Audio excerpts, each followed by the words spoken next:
کیا، اس کے بعد اس دور میں دعوت اسلامی کے ذریعے بھی اس طرح جلوس کی شکل میں پروگرام کرنا اور محافل کرنا، اور ساتھ ہی ساتھ مین چیز جو میں نے اس سے محسوس کی کہ الیاس قادری صاحب قبلہ حفظہ اللہ تعالی نے ہر جگہ پہ یہ فرمایا کہ اگر ترجمہ قرآن پڑھنا ہے تو صرف کنز الایمان پڑھا جائے۔ یہ سب سے بڑی ایک خدمت ہے، اس لیے کہ ظاہر ہے اعلیٰ حضرت کا ترجمہ قرآن آپ پڑھیں گے تو عقائد اہل سنت میں مضبوطی ہوگی۔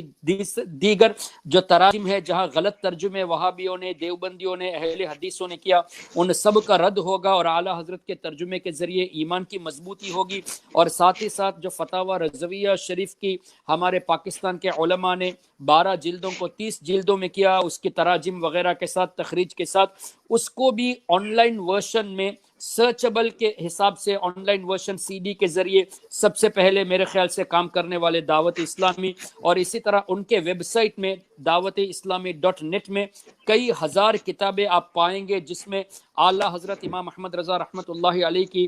حضور صدر الشریعہ کی، اور دیگر ہمارے اکابر علماء اہل سنت کی کتابیں، اور کئی ایسی کتابیں جو 400-500 سال پہلے کے بزرگوں کی لکھی ہوئی تھی، اس کو بھی ترجمہ کر کے اپنے ویب سائٹ میں اپلوڈ کیا ہے۔ اور انگریزی میں کئی کتابیں، کئی ملک کے کئی زبان میں، یہاں تک کہ کینیا کی زبان میں، سری لنکا کی زبان میں بھی کچھ کتابیں انہوں نے شائع کی ہے۔ تو اس سے یہ پتہ چلتا ہے کہ جہاں جس علاقے کے لوگوں کو جیسی ضرورت ہے اس حساب سے ماشاءاللہ یہ لوگ کام کر رہے ہیں، آگے بڑھاتے ہیں۔ اینڈ آف دا ڈے جو پیغام جاتا ہے وہ ہمارے امام اعلیٰ حضرت رحمۃ اللہ تعالی علیہ، امام جلال الدین سیوطی، شیخ عبدالحق محدث دہلوی، سرکار غریب نواز، سرکار غوث اعظم، خلفائے راشدین، اور ہمارے آقا صلی اللہ علیہ وسلم کے حدیث، قرآن کریم کی روشنی میں، آیات کی روشنی میں وہی پیغام جاتا ہے جو اہل سنت کی طرف سے ہوتا ہے۔ تو اس حساب سے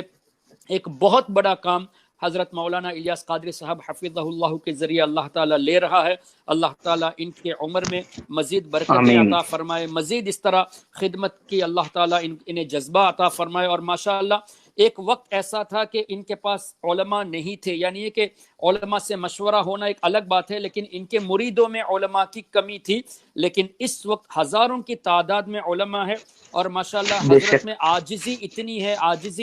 اس لیے کہ میں نے خود ان سے میری بہت پہلے، کئی سال پہلے میری ملاقات ہوئی ہے، یعنی میں نے ملاقات کا شرف حاصل کیا اور کچھ دیر گفتگو کا بھی شرف حاصل کیا۔ مسائل میں کافی مطلب ان کو عبور ہے، بہار شریعت کے تعلق سے کوئی بھی مسئلہ پوچھتے تو بہار شریعت کا حوالہ دیتے، یعنی اتنا ازبر ان کی ذہن میں۔ اس کے باوجود بھی ہم نے یہ عاجزی دیکھی کہ یہ کب کوئی مسئلہ بیان فرماتے ہیں تو ساتھ میں اپنے مرید مفتی صاحب کو بھی رکھتے ہیں، اور یہ بھی کہتے کہ مفتی صاحب مزید باتیں آپ بتائیے، یعنی خود جانتے بھی ماشاءاللہ ہے، لیکن اپنی عاجزی کا اس طرح ان کے اندر عاجزی، انکساری ایسی بھری ہوئی ہے کہ یہ مزید تفصیلات اور وضاحت کے لیے ان کے مرید کے سامنے بات رکھ دیتے کہ مفتی صاحب آپ اس کی وضاحت فرمائے۔ اور اسی طرح ایک علماء کی بہت بڑی جماعت، حفاظ کی بہت بڑی جماعت، مبلغین کی بہت بڑی جماعت ان کے ذریعے قائم ہوئی ہے۔ اللہ تبارک و تعالی سب کو صحیح معنوں میں اہل سنت و جماعت کی خدمت کرنے کی توفیق عطا فرمائے۔